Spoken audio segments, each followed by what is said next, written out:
गिबियावनो नोंथांमोनखौ बर' सादार चेलेन्जारना गासैखौ बरायलायबाय हासाथिदों गासैबो मोजाङैनो दङ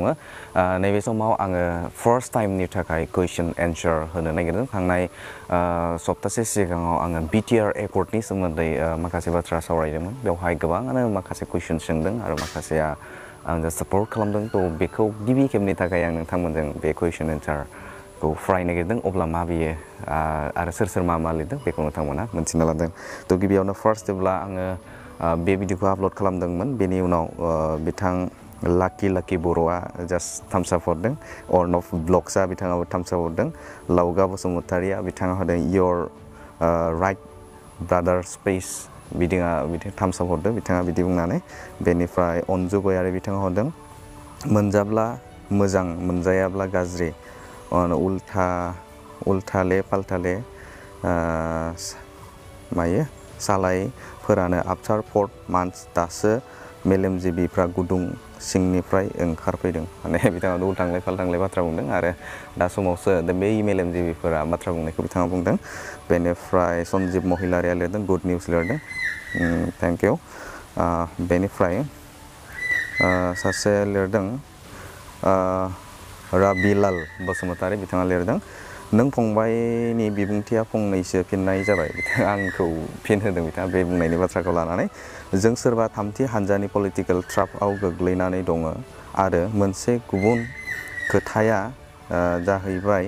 पिस एकर्ड जाखांनायनि उनावनो जोबथेसालियाव जोबनानै दोनजानाय जोंनि सोमावसारनाय जोहोलाव आरो जोहोलावजोफोरखौ बे एकर्डनि दावहायाव उदां खालामनानै होजोबोब्ला जोंनि गोजोननि गोरोबथाया ओंथि थानाय नङा बिटिआर एकर्डखौ जोंनि हारिनि माइलस्टन मोनसेयाव होनैसो जों साननानै लादोंमोन बेखौनो बजबना लानानै जोंखौ आरोबाव एसे जौगादेर होबावलांनांसिगोन बेनिखायनो बिजों दाजाबनाय बिटिआर माने बिजों दाजाबनाय टिआर खालामनो हादों बेनिफ्राय बिथाङा लिरदों मोननै हांखोखौ खोमोरथारनानै आबुङै बड'लेण्ड लिरनो हानायनि राहाखौ बानायनानै लानो हागोन नाथाय बड'फानि बोसोन मोन्थोर होलांनाय बुहुमनि बर'फोरखौसो जा बेखौ गोरबोआव बोजबनानै लानो बावबावोब्ला जों जोंनि जोबथा थांखियाव सहैनो हानाया गोब्राब जागोन नों फंबायनि बिबुंथिया आं खोब मोजां मोनदों बिब्दिनो सिगांबाय था बयनिबो गाहाम जाथों जै बर' हारिनि थेंक इउ रबिलाल बसुमतारी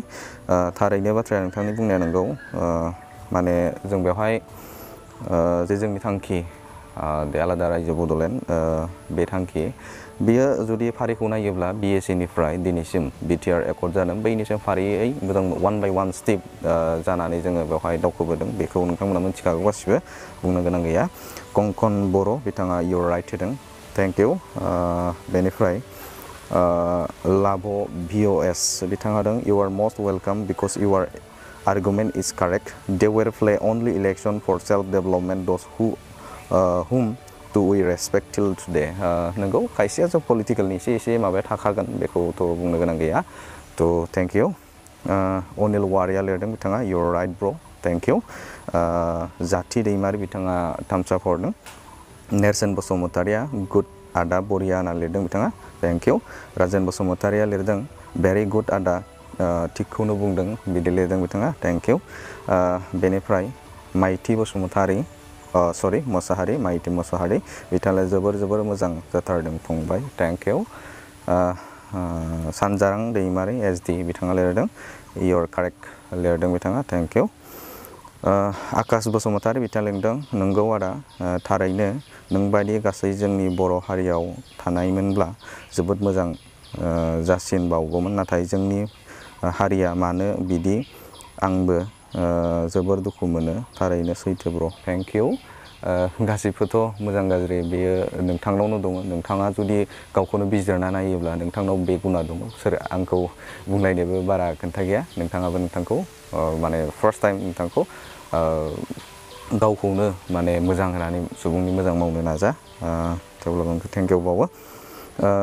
धरनि नार्जारि बिथाङा लिरदों नोंथांनि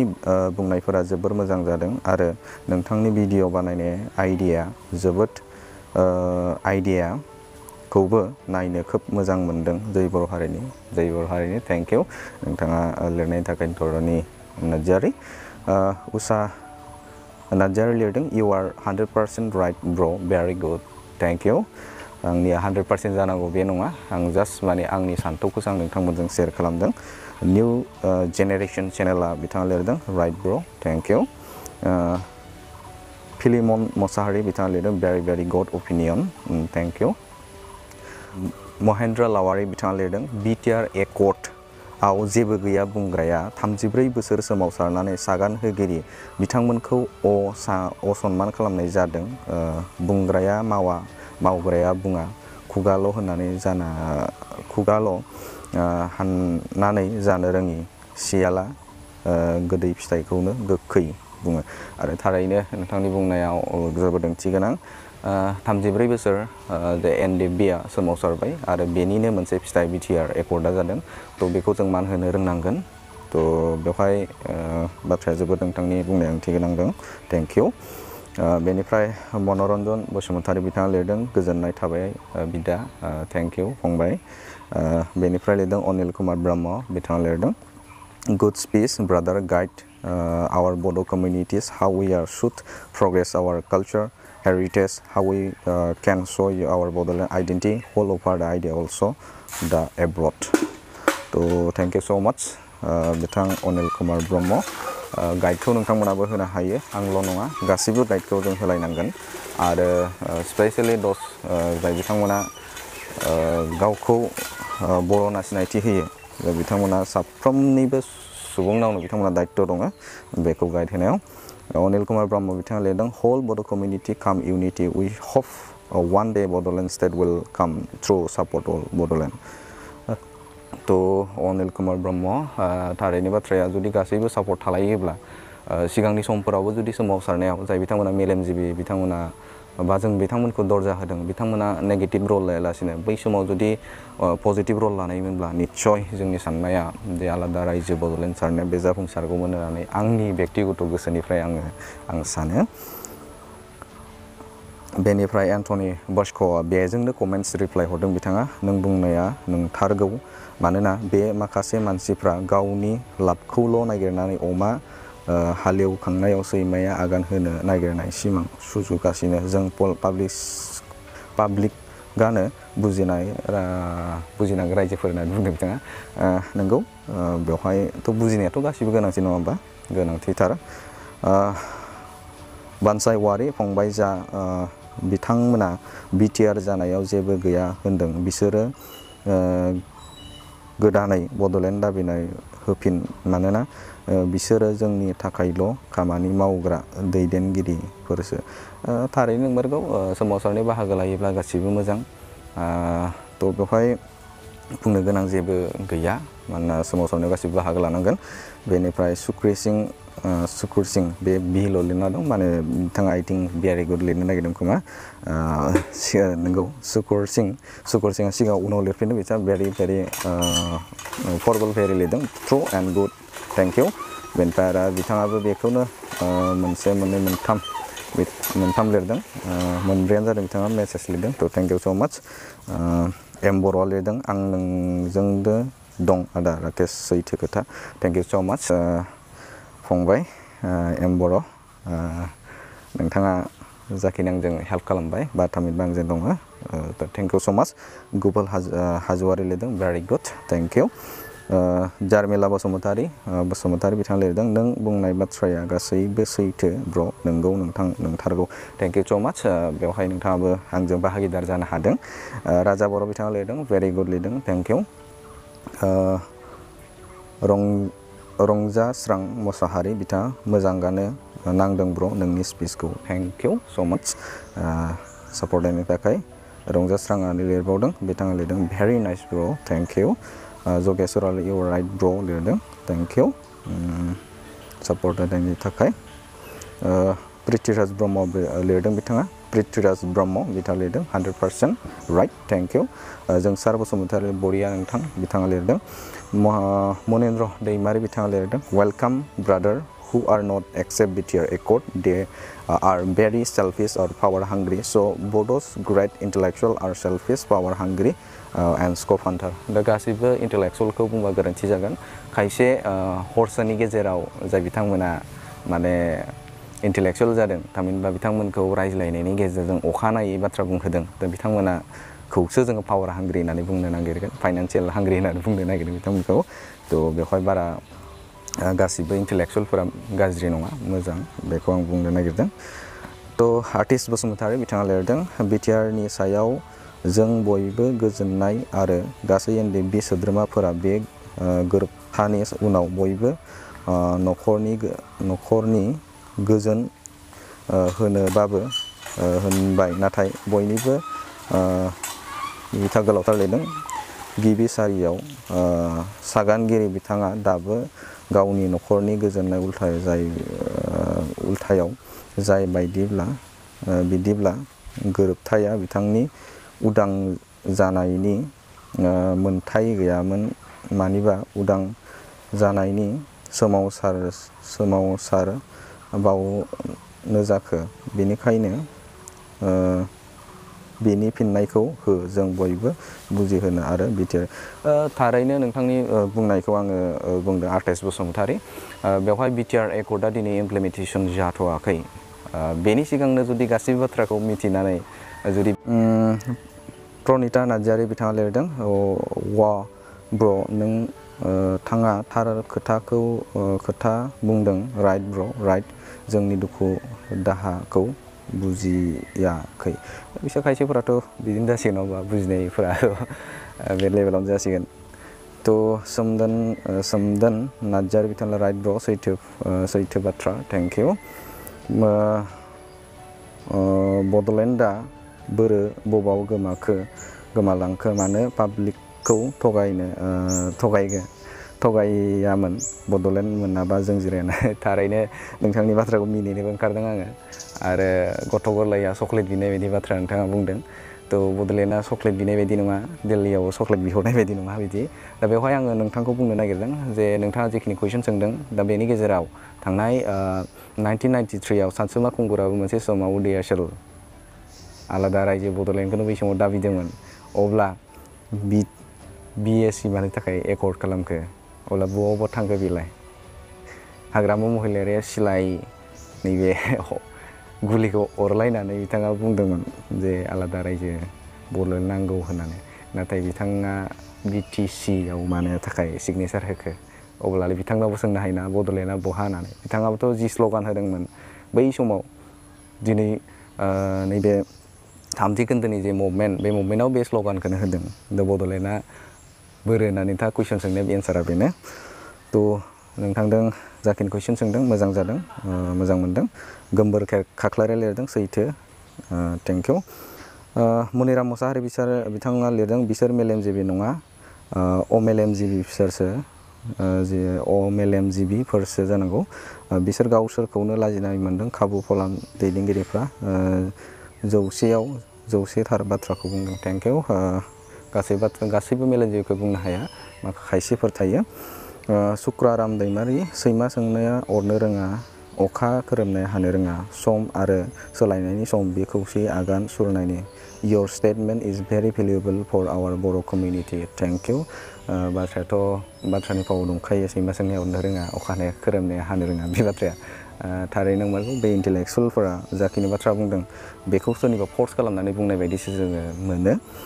थ' बिपुल ब्रह्म लिरदों finally worth his speech thank you नोंथाङा जाखिनि आंनो नैबे बाथ्राखौ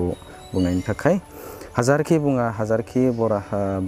बब्राया बेनो बे नोंथां लाब गैया बयनोबो फैसा नांगौ गारि नांगौ बयबो मावजि सादु रावखौबो सोंखारिनायनि लाब गैया रावखौबो बखिनायनि लाब गैया बिदि बुंबालाय बोरै जानांगौ बाथ्रायालाय सोरखौबा सोंखारिनाय गासैखौबो फैसानि लाब होनानै बुङोब्लाथ' बिराद गोरोन्थि जागोन नोंथांना मानोना फैसाजों गासै बुस्थुआव जाजोबनो हाया नोंथाङा जुदि फैसाखौ होनानै जुदि सानदोंब्ला बिदा फंबाय गावनि बाय बाहागि गावनि बिमा बिफा बेखौबो नोंथाङा फैसाजों बायनो नागिरो नामा फैसानि लुबैयो होननानै बुङो नामा बेथ' गोजोननाय नङा मानोना गासैबो फैसाजों गासैबो खामानिखौ मावनो हाया नोङो जुदि डक्टर सासे मानसिखौ जुदि नों लोमजाबाय बेखौ नों डक्टराव लांबाय डक्टरा फाहामालासिनो अकल फैसाल' होयोब्ला बोरै जागोन हामगोन नामा फैसाजों हामगोन नामा बेयो बेखौ मावहोनांगोन नङा होमबा बे अननाय थानायखायसो बे मानसिया मावगोन हेमन्त बसुमतारी थेवब्लाबो थेंक इउ नोंथाङा माबा होनायनि थाखाय आरो साजेसन होनायनि थाखाय हेमन्त बसुमतारी इउटिउबार बिथां SLE मा लिरखोथाय बुजिदा नोंगौलाय आदा ब्र हारिखौ जेरै थाङो बेखौ नोजोर होयो NDB होननानै दा बे जोबना थांबाय बेखायनो लानानै जथेस्थ आंनि बा बर' माहारिनि थाखाय नंमारगौ बाथ्राया NDB होननाय बुंनाय बाथ्राखौ जोंनि बर' हारिखौ बुंला थ' नोंथाङा आंजों सापर्टनि थाखाय थेंक इउ बिक्रम ब्रह्म लिरदों 100% राइट ब्र थेंक इउ लाइमोन नार्जारि लिरदों साबायखर आदा नोंनि साननाया थेंक इउ जुलियास बर'आ लिरदों नोंथां थार बाथ्राखौनो बुंबाय गोजोन्थों थेंक इउ नेरसोन बर' लिरदों सियर राइट आदा नोंनि बाथ्रा गो एहेड रियेल भइस फर बाक्सा तामुलपुर नेरसोन मादारबारि थेंक इउ बाक्सानि सासे दिनै आङो लोगो मोनदों थ' आंबो बाक्सानिनो थ' कनक ब्रह्म बसुमतारी लिरदों आदा नों मा बिटिआरनि नामा बाखायानो बिदि बुंदों मा BTC आल' बिटिआर जानांगौ ना बाथ्राया नोंथां बुंनाया कनक बसुमतारी बे मोनसे बिटिआरनिल' बाथ्रा नङा बेयो जेनेबा नोंथाङा लिरदों आदा नों बिटिआरनि नामा बेखायनो बिदि बुंदों मा BTC आल' बिटिआर जानांगौ नामा बेवहाय जेनेबा हमना ला BTC आल' बिटिआर जानांगौ बे नङा बेवहाय जिखिनि दफा दं नोंथाङा फरायनानै जुदि नायोब्ला मोनसिगोन बेवहाय बाउन्डारि बारायनायनि बाथ्रा बेवहाय दङ बेवहाय दाजाबनाय दानख'नाय गामि दानख'नाय बे दङ दाजाबनाय एरिया बारायनाय बे दङ थ' बेवहाय नोंथाङा फरायोब्ला मोनसिगोन आरो गौरब खालामाखै जों बिटिआरनिल' BTC आल' बिटिआर जानांगौ बिदि नङा गासिबो जानांगौ रबिराम बसुमतारी बिथाङा लिरदों थेंक इउ ब्र नोंथाङा थार बाथ्राखौनो बुंदों थेंक इउ प्रदीपआ अके हरदों बिष्णु सरगियारि लिरदों बिटिआर फुल इमप्लिमेन्टेसन जायोब्ला अट'मेटिकलि बड'लेण्ड जालांनो हासिगौ थेंक इउ नंमारगौ नोंथाङा जिखिनि बाथ्रा बुंदों बे सैथो बाथ्रा बिटिआरआ जुदि फुल इमप्लिमेन्ट जायोब्ला बे बड'लेण्डआ जानायनि मोनसे लामायाव दङ लैथोमा नार्जारि लिरदों बरियालै ब्र नाथाय भिडिअखौ थाब लाबो थेंक इउ माने समा गुबुन खामानि थानायनि थाखाय भिडिअखौ थाब लाबोनो हाया थेवब्लाबो नाजागोन जेसेबां हायो थाबखौ भिडिअखौ लाबोनो थाखाय थ' लैथोमा नार्जारि थेंक इउ स' माच नोंथाङा आंखौ एसे बोसोन होनायनि थाखाय सिरन एग्रि दैमारि लिरदों जोबोद मोजां खोथा खोनानो मोना सारनिसिम थेंक इउ स' माच पुर्ण बड'सा लिरदों हागोन दा बिसोर गावसोरनि फिसाज्ला फिसाजोफोरखौ फिन सोमावसारनायाव बाहागो लाहोनो जायफोरानोखि गावसोरनि मेलेमजिबि महरै मुं लानो हादों जायफोरानोखि बिटिआरखौ गनायाखै बेथ' जोबोद बाख्नायथाव बाथ्रा जाय बिथांमोना मेलेमजिबि होननानै बुंदों बिथांमोना दायित्व दंथारो बे गावजों लोगोसे गुबुनाबो ओंखारनांगोन मेलेमजिबि हिसाबाव मानोना सोमावसारनाया जुदि मोजां जायाखैमोनब्ला नोंथांमोना ओंखारनानै प्रेक्टिकेलि जुदि खोन्थायोब्ला बे जोबोद बाख्नायथाव जागोन थेंक इउ पुर्ण बड'सा दैमु बर' बिथाङा लिरदों सैथोखौ बुंलायनो बयबो हायो बेवहाय रावनिबो बादा थाया राजखान्थिजों थानाय बादि नुदों थारैनो रावबो राजखान्थि हान्जाजों सोमोन्दो गैया थेवब्लाबो जाखिनि बाथ्राखौ मोनथियो आरो बुजियो बे हिसाबाव कमेन्ट्स बा थामहिनबा नोंथांमोना आङो बोसोनखौ हरो Dinesh Brahma nobody will not accept struggle this time again let there be peace and be implement the accord थारैनो सैथो बाथ्रा बेवहाय जेनेबा गोदानै सोमावसारनांगौ बाथ्रा नङा जुदि गोनांथि जायोब्ला सोमावसारनाय खायसे बाथ्राफोरा बुंदों जे आथिखालाव बिटिआर एकर्डआव जेबो गैया होननानै खायसे मानसिफ्रा बुंनाय बाथ्राखौसो बुंदों बेवहाय आरो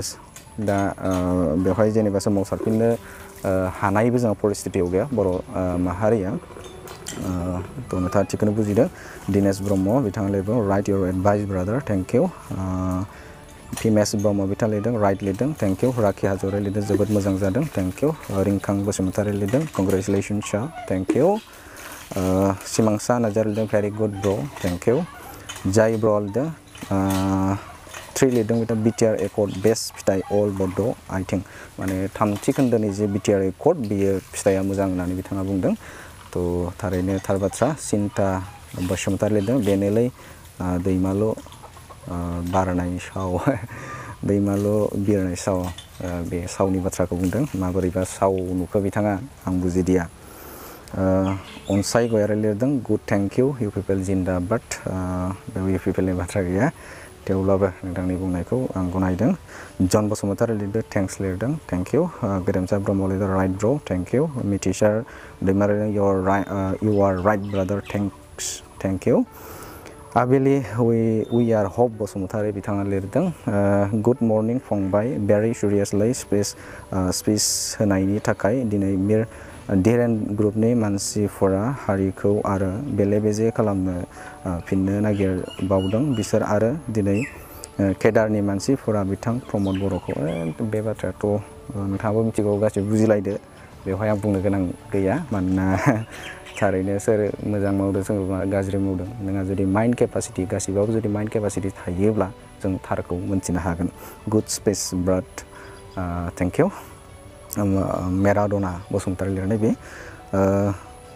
साग्लोबसार गोरा ब्रह्म बिथाङा लिरदों गुड नोंथां हाग्रामा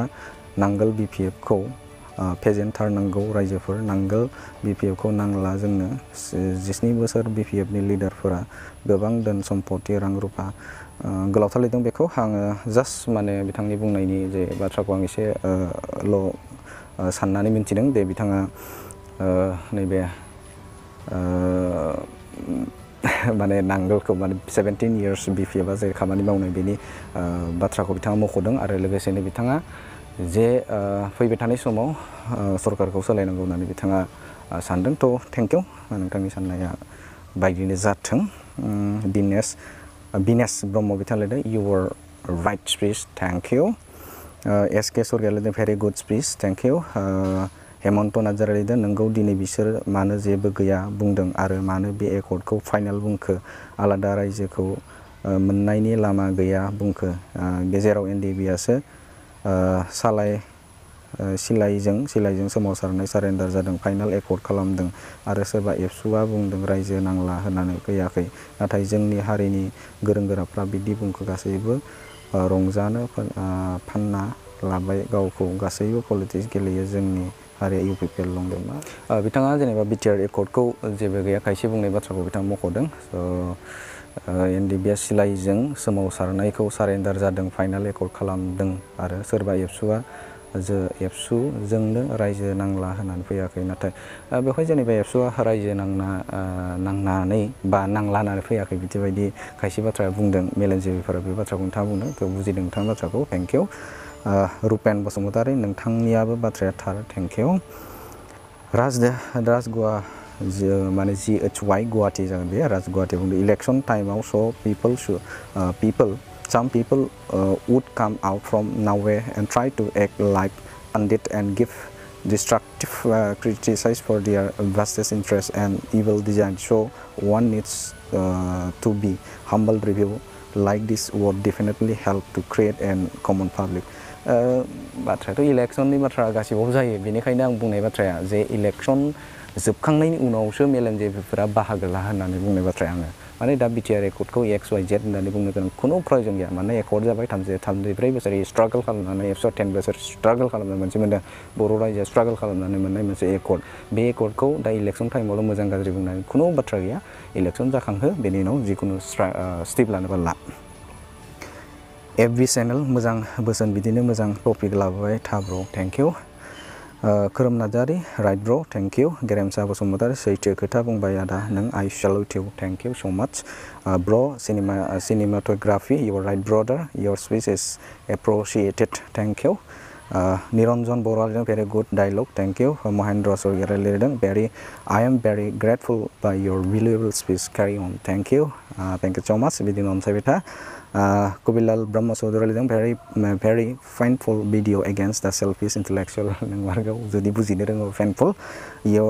मिथिसार बसुमतारी लिरदों yes 100% right थेंक इउ सो माच। प्रबिन बसुमतारी लिरदों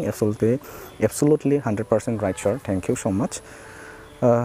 गिबियावनो आं थेंक इउ होग्रोनो नागिरदों बिग्राय ब्रह्म समनि बिबान बिथाङा लिरदों बिग्राय सार थेंक इउ सो माच नोंथाङा आंनि भिडिअखौ नायनायनि थाखाय स्पेशली थेंक इउ नोंथांसिम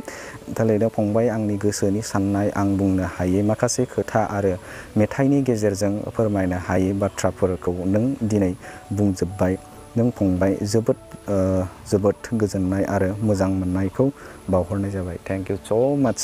सार, नोंथाङा आंनि भिडिअखौ नायनायनि थाखाय। आरो आङो नोंथांनो स्पेसियेलि थेंक इउ होदों आरो नोंथांनि सान्थौ जे साननाय बे साननायखौ आंजों गोरोबदों होनना नोंथाङा बुंदों। थ' थेंक इउ स' माच सार। निकास बसुमतारी लिरदों गुड इभिनिं आदा, थेंक इउ गुड इभिनिं। बाथा लेट जाबाय, 1 day ago नोंथाङा लिरदोंमोन। थार्ड टाइमाव थि समाव थि रिप्लाइ होनो हायाखै, बेनि थाखाय सरि। संगिता बसुमतारी 100% सैथो आदा। जायफोरा एकर्डनि जेबो गैया बुंदों बिसोर BPFनि सापर्टार, राजनिति खालामदों बिसोर BPF हाथाव BTR बासाव। थारैनो बाथ्राया राजखान्थिनि बाथ्रा बुङाखै आङो, जास्ट माने BTR एकर्डखौ जेबो गैया बाथ्रा बुंनायावसो बुंदों। नंमारगौ, जाय BPFनि सापर्टारफोरासो बांसिन बुंनायखौ नुदों। बे नोंबो जुदि सिनायनो हादोंब्ला आंबो हादों, थेंक इउ। बिदेशर सर बसुमतारी लिरदों जोबोद मोजां बाथ्रा बुंदों फंबाय। खोनानायाव रायजोफोरा जाय मानसिया BTRआव जेबो गैया होननानै बुंदों बेफोर मानसिखौ गोथाङैनो सावनांगौ रायजोफोर। आरो बे सानसुमायाथ' बड'लेण्ड टाइगार इउटुबार महिना रायदों, नोंथांमोना खोनानाय जानांगौ। बांग्रा बुंला, गाव गावनो बिजिरनानै नायदो रायजोफोर, एसेनोसै खुलुमबाय, गोजोननाय। थेंक इउ स' माच। बेवहाय जेनेबा सानसुमा खुंगुर बसुमतारीनि बाथ्राखौ बुंनो नागिरो, बिथांखौथ' गासैबो बुजिखाबाय रायजोफोरा, आं बुंलायनांगौ बाथ्रा नङा। थेवब्लाबो नोंथांनिसिम साबायखर थाबाय।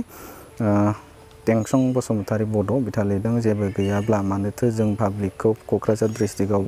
लाख PM मोदीखौ बरायनो मानोथो लेंहरामोन। बिथाङा कर्टआव बिजिरना नायदोसो जानांगौ। गोलावथार लिरदों बिथाङा, फरायजोबनो हानाय नङा। नंगौ, मानि थाखाय जेबो गैया होनोब्ला क'क्राझाराव PM मोदी फैनायाव बरायनो लेंहरखो,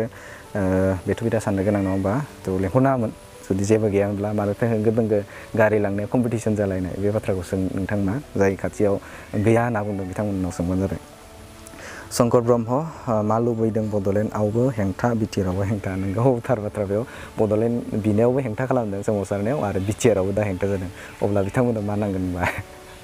मोनसेल' बाथ्रा, गादि नांगौ बिथांमोना। बोहैथि ब्रह्म बिथांनो बिसोरनि अपिनियना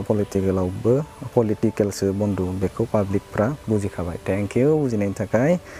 दैमु बर' लिरदों राइट लिरदों, 100% राइट ब्र'। फैसालि ब्रह्म लिरदों बिसोरनि मेलेमा किब्रमानिसो मेलेम नङा, बिदि बुंनाङा। बिथांमोनाबो मोनसे बिहोमा दङ बर' जाथियाव, थ' नांगोन बिथांमोनखौबो, नाथाय डाइरेक्सनखौ एसे सोलायोबा मोजां जायो। थ' आजल बसुमतारी लिरदों राइट लिरदों। मिरजिं नार्जारि लिरदों बिउटि। बिथाङा प्रमद बर' इज बड'लेण्ड डिमान्डआ मा जाखो। प्रमद बर'नि बिदालायना डिमान्ड मा जाखो बुंनायखौ दहाय सिगाङाव बुंबाय, नोंथाङा बेखौ नायनानै ला। थ' सनाराम बर' लिरदों ग्रेट स्पिच, थेंक इउ ए लट, थेंक इउ स' माच। बेनो प्रिथिराज नार्जारि लिरदों बेकग्राउन्ड मिउजिकखौ होनो नाङा ब्र', माने बेकग्राउन्ड मिउजिकखौ होयोब्ला एसे बर मोना, बेनि थाखाय बेकग्राउन्ड मिउजिकखौ होनाय जायो। थ' नोंथाङा गाज्रि मोनदोंब्ला उननि समफोराव आं नाजागोन। शंकर बर' लिरदों ओं आदा, बुंनाय बाथ्राया थार, 100% सैथो, थेंक इउ। जिन्दाय कसारि लिरदों right speech, thank you. Prasen Basumatary you are right, thank you. Hemant Brahma लिरदों you are right brother bro', people struggle and about BTR house, those who condemn this accord and self-styled intellectual bro people will not honor them as a Bodo' intellectual। नंमारगौ, जुदि बे एकर्डखौ जुदि गनायनो हायाब्ला, बर'नि सोमावसारनायखौ जुदि accept खालामनो हायाब्ला, बिथांमोनखौलाय मा बर'नि इन्टेलेक्सुवेल होननानै मर्यादा होनो, नोंथाङा बुंदों। थ' थेंक इउ। रबुल बर' लिरदों आदा नों मा गामिनि, आं नोंनि मुंखौ मा प्लिज खोन्थाहर। आङो बाक्सा जिल्लानि काटलपारा गामिनि, आंनि मुङा राकेश रामसियारि। नोंथाङा जुदि फेसबुकआव नायोब्ला नोंथांमोना आंखौ मोनो, राकेश आर बर'सा। नोंथाङा आंखौ बेवहाय लोगो मोननो हागोन। कुमार चन्द्र बसुमतारी थेंक इउ, नोंथाङा थेंक्स लिरदों, थेंक इउ। बाबुल नार्जारि लिरदों very good news, thank you. Biken Kherkatary लिरदों बेफोरबायदि बुंग्राया थाखायो, बेफोर बारा भाबिनो लागा बाथ्रा नङा होननानै आं सानो, मानोना राजखान्थियाव बुंनायनि बाथ्रा खाबो बुंनाय नुनो मोनखायो, बेबो नाम्बार 1 राजखान्थि हिस्टरि आरो बेखौ जेनेबा हमना ला राजखान्थियारि गेलेगिरिफोरा गेलेनांगौ नाथाय ओइ बे मेलेमजिबिनि बाथ्रासो फैदों बेवहाय बिथांमोना गोजानाव थानाया मोजां बेखौसो आं बुंदों। सानायक्य बसुमतारी नंगौ आदा गासैबो राइट थेंक इउ स' माच नोंमारगौ माधव बसुमतारी मोजां आदा लिरदों बिथाङा थेंक इउ स' माच। बेनिफ्राय 6 मिनिट्स एग' माने 6 मिनिटनि सिगाङाव सासे मदन बसुमतारी बिथाङा लिरदों येस ब्र' बयबो साजेसनसो होलायनांगौ नाथाय डाइरेक्ट जेबो गैया बुंनाय बावदै गल गोजाम जौ बथलनि लेबेल एक्सेट्रा बुंनाया मिनिंलेस माने दावदै गला